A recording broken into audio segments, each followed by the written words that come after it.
Welcome to YouTube channel GK GS with Manish sir. साथियों, आज 30 जनवरी 2024 है और आज के जितने भी महत्वपूर्ण करंट अफेयर और स्टैटिक प्रश्न बनेंगे वो सारे हम इस वीडियो में डिस्कस करेंगे। साथियों, इस वीडियो का पीडीएफ आपको टेलीग्राम पे मिलेगा जिसका लिंक वीडियो की डिस्क्रिप्शन बॉक्स में है। तो आइए शुरू करते हैं आज का महत्वपूर्ण करंट अफेयर। आज का पहला प्रश्न है, इंडियन न्यूज़पेपर डे कब मनाया जाता है? साथियों, ये 28 जनवरी को मनाया जाता है। साथियों, अब इंडियन न्यूज़पेपर डे क्यों मनाया जाता है? तो भारत का पहला समाचार पत्र था द बंगाल गजट। इसे जेम्स ए हिक्की के द्वारा संपादित किया गया था और इसका प्रकाशन हुआ था 29 जनवरी 1780 को भारत की राजधानी कोलकाता में। साथियों, कब हुआ था? 29 जनवरी 1780 को देश की राजधानी कोलकाता में हुआ था। इसीलिए 28 जनवरी को मनाया जाता है नेशनल न्यूज़पेपर डे। साथियों, कंफ्यूज मत होना, कब मनाया जाता है? 28 जनवरी को मनाया जाता है नेशनल न्यूज़पेपर डे। साथियों, अब देखो, अंग्रेजों के द्वारा द बंगाल गजट को 1872 में बंद कर दिया गया था। क्यों बंद कर दिया गया था? क्योंकि अंग्रेजों को लग रहा था कि यह जो न्यूज़पेपर है वह हमारे खिलाफ कार्य कर रहा है, इसीलिए इसे अंग्रेजों ने 1872 में बंद कर दिया था। अब साथियों देखो, जनवरी महीने में बहुत सारे महत्वपूर्ण दिवस मनाए गए हैं, जैसे कि विश्व परिवार दिवस कब मनाया गया है? 1 जनवरी को। डीआरडीओ स्थापना दिवस 1 जनवरी को। साथियों, आज का पहला प्रश्न आपका है जिसका जवाब देना है कमेंट बॉक्स में कि डीआरडीओ की स्थापना कब हुई। विश्व ब्रेल दिवस कब मनाया जाता है? 4 जनवरी को मनाया जाता है। कब मनाया जाता है? 4 जनवरी को। राष्ट्रीय पक्षी दिवस कब मनाया जाता है? 5 जनवरी को। विश्व युद्ध अनाथ दिवस 6 जनवरी को। पृथ्वी घूर्णन डे कब मनाया जाता है? तो 8 जनवरी को। प्रवासी भारतीय दिवस 9 जनवरी को। राष्ट्रीय मानव तस्करी जागरूकता दिवस कब मनाया जाता है? तो 11 जनवरी को मनाया जाता है। साथियों, राष्ट्रीय युवा दिवस 12 जनवरी और अंतर्राष्ट्रीय युवा दिवस 12 अगस्त को मनाया जाता है। राष्ट्रीय सड़क सुरक्षा सप्ताह 11 से 17 जनवरी तक मनाया जाता है। सेना दिवस 12 जनवरी को मनाया जाता है। नौसेना दिवस 4 दिसंबर को मनाया जाता है।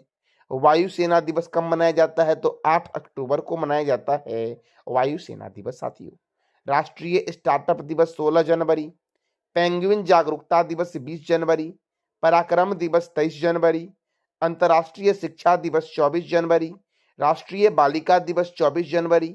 राष्ट्रीय मतदाता दिवस कब मनाया जाता है? तो 25 जनवरी को मनाया जाता है राष्ट्रीय मतदाता दिवस। साथियों, राष्ट्रीय पर्यटन दिवस कब मनाया जाता है?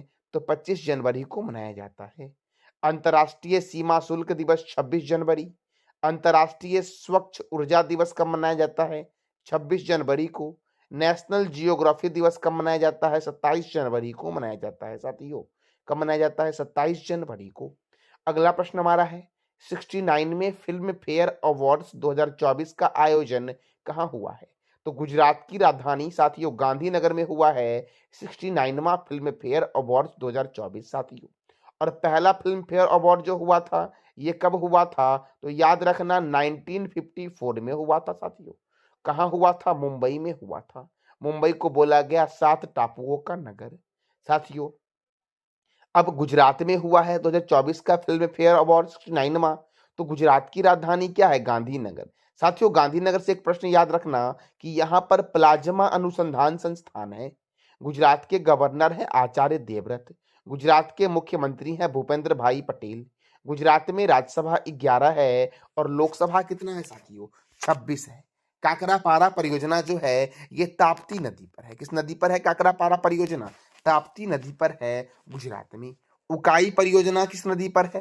तो ताप्ती नदी पर है उकाई परियोजना। और किस राज्य में है? तो गुजरात में है। साथियों, किस राज्य में है उकाई परियोजना? तो साथियों, गुजरात में है उकाई परियोजना ताप्ती नदी पर। साथियों, अब देखो, 69वां फिल्म फेयर अवार्ड, प्रश्न क्या है हमारा? 69वां फिल्म फेयर अवार्ड 2024 इसका आयोजन कहाँ हुआ? गांधीनगर गुजरात में। और पहली बार हुआ था 1954 में मुंबई में। साथियों, इस 69वां फिल्म फेयर अवार्ड में बेस्ट फिल्म का अवार्ड किसने जीता? तो 12th फेल ने जीता है। और बेस्ट डायरेक्टर का अवार्ड जीता है बिंदु विनोद चोपड़ा ने। किसने जीता है साथियों? तो बिंदु विनोद चोपड़ा ने जीता है बेस्ट डायरेक्टर का अवार्ड। जबकि बेस्ट फिल्म का अवार्ड किसने जीता है? तो 12th फेल मूवी ने जीता है। साथियों, सर्वश्रेष्ठ अभिनेता जो है उनका नाम है रणबीर कपूर, एनिमल मूवी के लिए। किस मूवी के लिए दिया गया है रणबीर कपूर को सर्वश्रेष्ठ फिल्म का अवार्ड साथियों? तो याद रखना, एनिमल मूवी के लिए दिया गया है सर्वश्रेष्ठ अभिनेता का अवार्ड। सर्वश्रेष्ठ अभिनेत्री का अवार्ड किसे दिया गया है? आलिया भट्ट को दिया गया है। किस मूवी के लिए? तो रॉकी और रानी की प्रेम कहानी के लिए। साथियों, ये जो मैंने प्रश्न आपका हाईलाइट किया है, ये प्रश्न बहुत ही महत्वपूर्ण है आपके लिए। अब देखो, सर्वश्रेष्ठ क्रिटिकस अभिनेता का अवार्ड दिया गया है विक्रांत मैसी को। किसे दिया गया है? विक्रांत मैसी को दिया गया है। किस मूवी के लिए दिया गया है? ट्वेल्थ फेल के लिए दिया गया है। सर्वश्रेष्ठ अभिनेत्री क्रिटिकस के लिए दिया गया है रानी मुखर्जी को। रानी मुखर्जी को किस फिल्म के लिए? चटर्जी वर्सेस नॉर्वे मूवी के लिए। और शेफाली शाह को दिया गया है थ्री ऑफ यूएस के लिए। किसके लिए दिया गया है? देयर फॉर यूएस के लिए। साथियों, बेस्ट फिल्म क्रिटिकस को अवार्ड किसे दिया गया है? तो जोराम को दिया गया है देवाशीष मखीजा।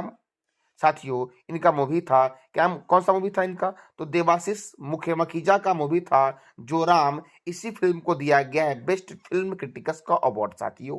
साथियों, अब देखो, बेस्ट प्लेबैक सिंगर मेल में किसने जीता है? तो भूपेंद्र बब्बल ने जीता है अर्जन वैली मूवी के लिए। साथियों, बेस्ट फीमेल में प्लेबैक सिंगर किसने जीता है? शिल्पा राव ने बेशरम रंग के लिए। बेस्ट डायलॉग का अवार्ड जीता है इशिता मोइत्रा ने रॉकी और रानी प्रेम कहानी के लिए। लाइफ टाइम अचीवमेंट अवार्ड किसने जीता है? तो डेविड धवन ने जीता है साथियों। बेस्ट सहायक अभिनेता कौन है? तो विक्की कौशल है। साथियों, बेस्ट डेब्यू एक्टर कौन है मेल में? तो आदित्य रावल है।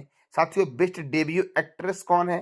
तो साथियों, अलीजे अग्निहोत्री है। फरे मूवी के लिए साथियों दिया गया है बेस्ट डेब्यू एक्ट्रेस का अवार्ड अलीहेज अग्निहोत्री को। बेस्ट डेब्यू डायरेक्टर कौन है?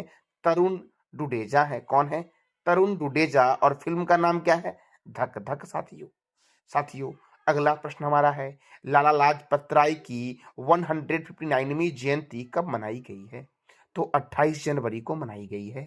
लाला लाजपत राय का जन्म हुआ था ब्रिटिश भारत के पंजाब प्रांत में धुरिके नामक जगह पर। इनका जन्म साथियों कब हुआ था? तो 28 जनवरी 1865 को हुआ था। इनके पिता का नाम था मुंशी राधा कृष्ण और इनकी माता का नाम था गुलाब देवी अग्रवाल। इनका निधन कब हुआ था? 27 नवंबर 1928 को लाहौर में इनकी मृत्यु हुई थी लाला लाजपत राय की। लाला लाजपत राय का अन्य नाम भी है जैसे कि पंजाब केसरी और पंजाब का शेर लाला लाजपत राय को कहा गया है। लाला लाजपत राय स्वामी दयानंद सरस्वती से प्रभावित हुए थे और लाहौर में आर्य समाज में शामिल हो गए थे। साथियों, ये प्रश्न कई बार पूछा गया है कि लाला लाजपत राय किससे प्रभावित होकर के आर्य समाज में शामिल हुए थे? तो स्वामी दयानंद सरस्वती से प्रभावित होकर साथियों। साथियों, 1921 में सर्वेंट ऑफ पीपुल सोसाइटी की स्थापना लाला लाजपत राय ने की थी और साथियों 1928 में इनकी मृत्यु हुई थी। याद रखना, 1928 में वह लाहौर में साइमन कमीशन के खिलाफ एक मौन विरोध का नेतृत्व कर रहे थे जब पुलिस अधीक्षक जेम्स स्कॉट द्वारा उन पर क्रूरतापूर्वक लाठीचार्ज किया गया, जिससे लगी चोट के चलते कुछ सप्ताह के बाद उनकी मृत्यु हो गई थी। तो साथियों, साइमन कमीशन भारत कब आया था? इसका जवाब देना है कमेंट बॉक्स में आपको कि साइमन कमीशन भारत कब आया था। साथियों, अगला प्रश्न हमारा है बिहार के मुख्यमंत्री नीतीश कुमार ने हाल ही में कितनी बार मुख्यमंत्री पद की शपथ ली है?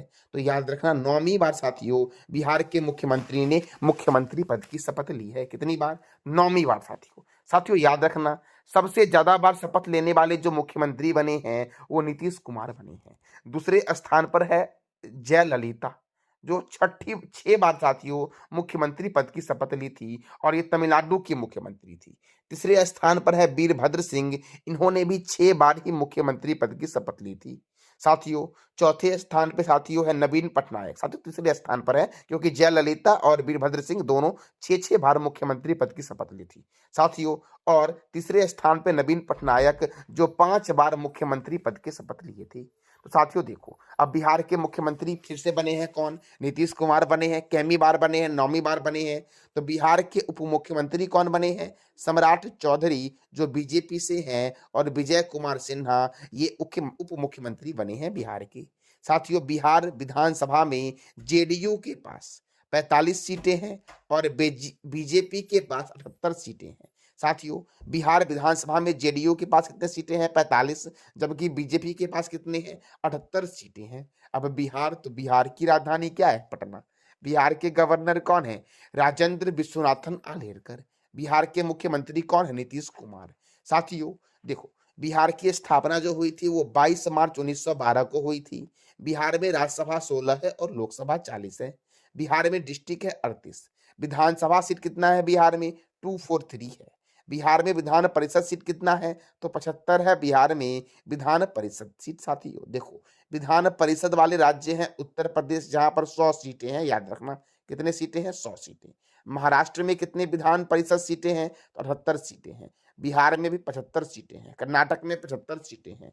आंध्र प्रदेश में 50 सीटें हैं और तेलंगाना में विधान परिषद कितना है? तो 40 है। साथियों अब देखो, बिहार में है वाल्मीकि राष्ट्रीय उद्यान, गौतम बुद्ध वन्यजीव अभ्यारण्य, कैमूर वन्यजीव अभ्यारण्य, पंत वन्यजीव अभ्यारण्य कहाँ है? तो बिहार में है। साथियों साथियों संजय गांधी वन्यजीव अभ्यारण्य बिहार में है। भीम बांध वन्यजीव अभ्यारण्य कहाँ है? मुंगेर में। साथियों संजय गांधी जूलॉजिकल पार्क जो आपका है वो पटना में है। पटना में ये चिड़ियाघर, उसी का नाम है संजय गांधी जूलॉजिकल पार्क। साथियों विक्रमशिला डॉल्फिन अभ्यारण्य कहाँ है? भागलपुर में। बिहार की आकृति जो है ये आयताकार है और बिहार की उत्तर से दक्षिण की लंबाई जो है ये 345 किलोमीटर है, जबकि पूरब से पश्चिम की चौड़ाई जो है आपकी वो साथियों कितनी है? तो 483 किलोमीटर है। बिहार की समुद्र तट से ऊंचाई कितनी है? 53 मीटर अर्थात 173 फीट है। बिहार का सर्वाधिक गर्म जिला और ठंडा जिला है गया। सर्वाधिक वर्षा वाला स्थान कौन सा है साथियों बिहार में? किशनगंज में सर्वाधिक वर्षा होती है। और सबसे कम वर्षा वाला जिला जो बिहार का है ये औरंगाबाद है। सर्वाधिक सिंचित क्षेत्र वाला जिला है शेखपुरा और न्यूनतम न्यूनतम सिंचित क्षेत्र वाला जिला कौन सा है? तो बिहार का जमुई है। साथियों साथियों बिहार में है तमासीन वाटरफॉल। तमासीन जलप्रपात कहाँ है? बिहार में। ककोलत जलप्रपात जो है ये लोहरदग्गा पहाड़ी पर 7 धाराओं का निर्माण करती है। ये नवादा जिले में है। क्षेत्रफल की दृष्टि से सबसे बड़ा जिला है पश्चिम चंपारण और सबसे छोटा जिला कौन सा है? शिवहर है। साथियों जयप्रकाश अंतर्राष्ट्रीय हवाई अड्डा पटना में है। Kahalgaon super thermal power station कहाँ है? भागलपुर में और इसकी स्थापना 1992 में हुई थी। Barauni thermal power station Barauni में है।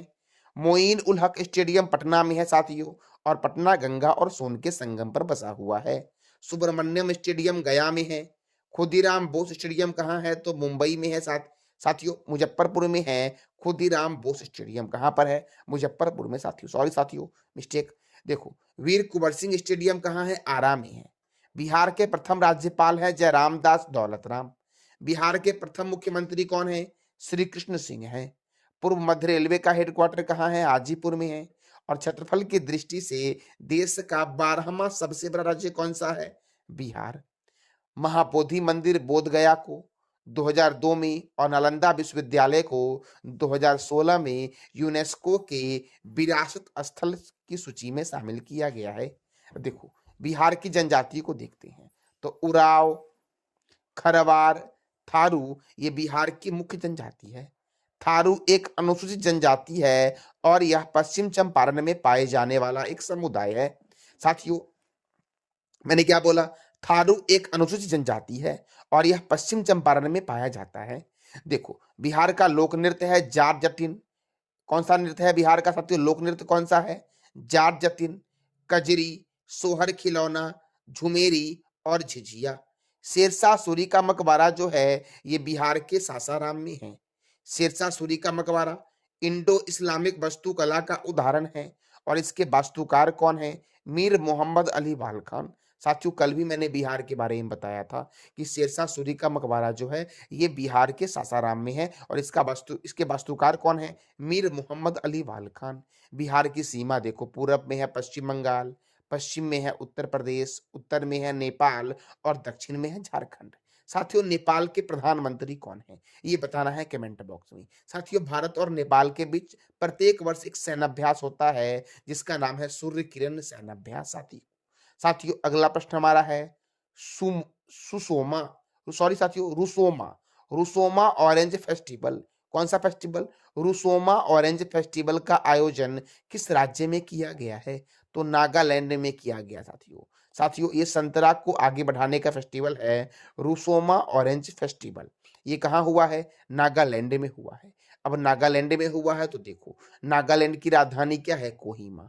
नागालैंड के गवर्नर कौन है? ला गणेशन। नागालैंड के मुख्यमंत्री कौन है? नेफ्यू रियो। नागालैंड की स्थापना कब हुई थी? 1 दिसंबर 1963 को हुई थी। विधानसभा सीट यहाँ पर कितना है? 60। साथियों, मणिपुर, मेघालय, त्रिपुरा, अरुणाचल प्रदेश और नागालैंड में विधानसभा सीटों की संख्या कितनी है? 60 है। साथियों, अभी मैंने तुरंत बताया था आपको कि कौन कौन से राज्य हैं जहां पर विधान परिषद है। तो आपको बताना है कमेंट बॉक्स में कि कौन कौन से ऐसे राज्य हैं जहां पर विधान परिषद है। साथियों, इटंकी राष्ट्रीय उद्यान, कौन सा राष्ट्रीय उद्यान? इटंकी राष्ट्रीय उद्यान जो है ये नागालैंड में है। कहां पर है इटंकी राष्ट्रीय उद्यान? तो नागालैंड में। रंगपहर वन्यजीव अभ्यारण्य, फकीम वन्यजीव अभ्यारण्य और हॉर्नबिल त्योहार मनाया जाता है नागालैंड में साथियों। अगला प्रश्न हमारा है 63वीं सेंट्रल जियोलॉजिकल प्रोग्रामिंग बोर्ड की बैठक कहाँ हुई है? तो भोपाल में हुई है। मध्य प्रदेश की राजधानी है भोपाल, यहीं पर हुई है 63वीं सेंट्रल जियोलॉजिकल प्रोग्रामिंग बैठक साथियों। अब भोपाल में हुई है तो भोपाल है मध्य प्रदेश की राजधानी। मध्य प्रदेश की स्थापना कब हुई थी? 1 नवंबर 1956 को हुई थी। मध्य प्रदेश के मुख्यमंत्री हैं कौन? मोहन यादव हैं। मध्य प्रदेश के गवर्नर कौन है? मंगू भाई छगन भाई पटेल मध्य प्रदेश के गवर्नर हैं। मध्य प्रदेश में राज्यसभा 11 है, लोकसभा 29 है, विधानसभा सीट 230 है। साथियों, मध्य प्रदेश के कुछ नेशनल पार्क हैं जो आपके एग्जाम के लिए बहुत ही महत्वपूर्ण है, जैसे कि कान्हा किसली राष्ट्रीय उद्यान, माधव राष्ट्रीय उद्यान, वन विहार राष्ट्रीय उद्यान, सतपुरा राष्ट्रीय उद्यान, बांधवगढ़ राष्ट्रीय उद्यान, ओंकारेश्वर राष्ट्रीय उद्यान, डायनासोर राष्ट्रीय उद्यान, कूनो राष्ट्रीय उद्यान, पन्ना बाघ रिजर्व और पेंच बाघ रिजर्व। ये दोनों मध्य प्रदेश में भी है और महाराष्ट्र में भी है। पंचमढ़ी अभ्यारण्य मध्य प्रदेश में है। गांधी सागर वन्य जीव अभ्यारण्य, नरसिंहगढ़ वन्य जीव अभ्यारण्य, सरदारपुर वन्य जीव अभ्यारण्य, राष्ट्रीय चंबल वन्य जीव अभ्यारण्य कहाँ है? मध्य प्रदेश में। राजा भोज अंतरराष्ट्रीय हवाई अड्डा कहाँ है? भोपाल में। देवी अहिल्याबाई होलकर अंतरराष्ट्रीय हवाई अड्डा इंदौर में है। सोया प्रदेश और टाइगर स्टेट के नाम से जानते हैं मध्य प्रदेश को। साथियों, मध्य प्रदेश के पड़ोसी राज्य को देखते हैं। उत्तर प्रदेश, महाराष्ट्र, छत्तीसगढ़, राजस्थान और गुजरात है। सांची का स्तूप मध्य प्रदेश में है, जिसका निर्माण अशोक के द्वारा करवाया गया था। और भीम बेटिका की गुफा कहाँ है? मध्य प्रदेश में है साथियों। साथियों, भीम बेटिका की गुफा किस नदी के किनारे है? ये बताना है कमेंट बॉक्स में आपको। अगला प्रश्न हमारा है भारतीय सेना की पहली महिला सूबेदार बनी है कौन? तो प्रीति रजक बनी है भारतीय सेना की पहली महिला सूबेदार साथियों। कौन बनी है इंडियन आर्मी की पहली महिला सूबेदार? तो प्रीति रजक बनी है। कौन बनी है साथियों? प्रीति रजक। साथियों, अब तीनों सेना के बारे में जानते हैं। इंडियन एयरफोर्स, इंडियन आर्मी और इंडियन नेवी, तीनों का हेडक्वार्टर है नई दिल्ली में। इंडियन एयरफोर्स डे मनाया जाता है 8 अक्टूबर को। इंडियन आर्मी डे मनाया जाता है 15 जनवरी को। इंडियन नेवी डे मनाया जाता है 4 दिसंबर को। Chief of the army staff जो है उनका नाम है air chief marshal Vivek Ram Chaudhary. Chief of साथियों आर्मी स्टाफ कौन है? जनरल मनोज पांडे हैं। और चीफ ऑफ नेवल स्टाफ कौन है? एडमिरल आर हरि कुमार हैं। कौन है? एडमिरल आर हरि कुमार साथियों। अगला प्रश्न हमारा है उत्तर प्रदेश ने किस महिला क्रिकेटर को यूपी पुलिस में डीएसपी के पद पर नियुक्त किया है? तो दीप्ति शर्मा को उत्तर प्रदेश की पुलिस में डीएसपी के पद पर उत्तर प्रदेश सरकार के द्वारा नियुक्त किया गया है साथियों। अब उत्तर प्रदेश ने ऐसा किया है तो उत्तर प्रदेश के संबंध में कुछ स्टैटिक को जानते हैं, जैसे कि आगरा मथुरा यमुना रिवर के किनारे है। साथियों, कई बार आपके एग्जाम में पूछा गया है कि आगरा जो आपका है, आगरा का किला, इसका निर्माण किसने करवाया था? ये बताना है कमेंट बॉक्स में आपको कि आगरा का किला का निर्माण किसने करवाया था। कानपुर, वाराणसी ये गंगा नदी के किनारे है। लखनऊ गोमती नदी के किनारे है। गोरखपुर राप्ती नदी के किनारे है। पेठा नगरी के उपनाम से जानते हैं आगरा को। राष्ट्रीय राजमार्गों का चौराहा किसे बोला गया है? कानपुर को बोला गया है राष्ट्रीय राजमार्गों का चौराहा साथियों। नवाबों का शहर लखनऊ को बोला गया है। उत्तर भारत का मैनचेस्टर कानपुर को बोला गया है। ध्यानचंद्र स्टेडियम लखनऊ में है।